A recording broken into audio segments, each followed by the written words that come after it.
श्री स्वामी समर्थ. माझ्या प्राणप्रिय स्वामी भक्तांनो, एके दिवशी श्री समर्थ बसल गावास गेले.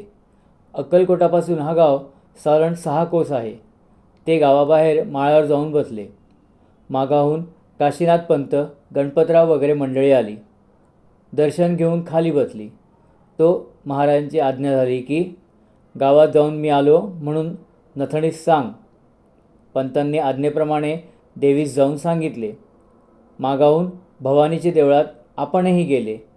तितक्यात सोलापूरवरून एक शिंपी सहकुटुंब श्रींच्या दर्शनास आला. शिंपी दर्शन घेऊन जवळ बसला. काय रे, आम्हा जेवण घालीत नाही काय? शिंप्याचे मनातून नैवेद्य करायचा होताच. शिंप्याने भवानराव देशपांडे व बसलगावचे कुलकर्णी ह्यास ही गोष्ट सांगितली. मंडळींचा अजमास करून शिंप्याने 50 पानांचा स्वयंपाक करविला. त्या दिवशी अमावस्या होती म्हणून सोलापूरकडून बरीच यात्रा आली. स्वयंपाक करून सर्वत्रास जेवण घालावे अशी महाराजांची आज्ञा होती. गणपतराव जोशी यांच्या घरी दर्श असल्याने महाराज सांगतील तर घरी जाऊ असे त्यांचे मनात आले. इतक्यात अरे लठ्ठ्या, लवकर घरात जा म्हणून महाराजांनी जोशास आज्ञा केली. स्वयंपाक तयार झाल्यावर श्री स्नान घालून पूजा करून आरती केली व भोजनास पात्रे वाढली.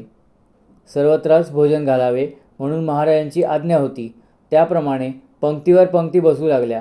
50 पानांचे स्वयंपाक 500 मंडळी भरपूर जेवली.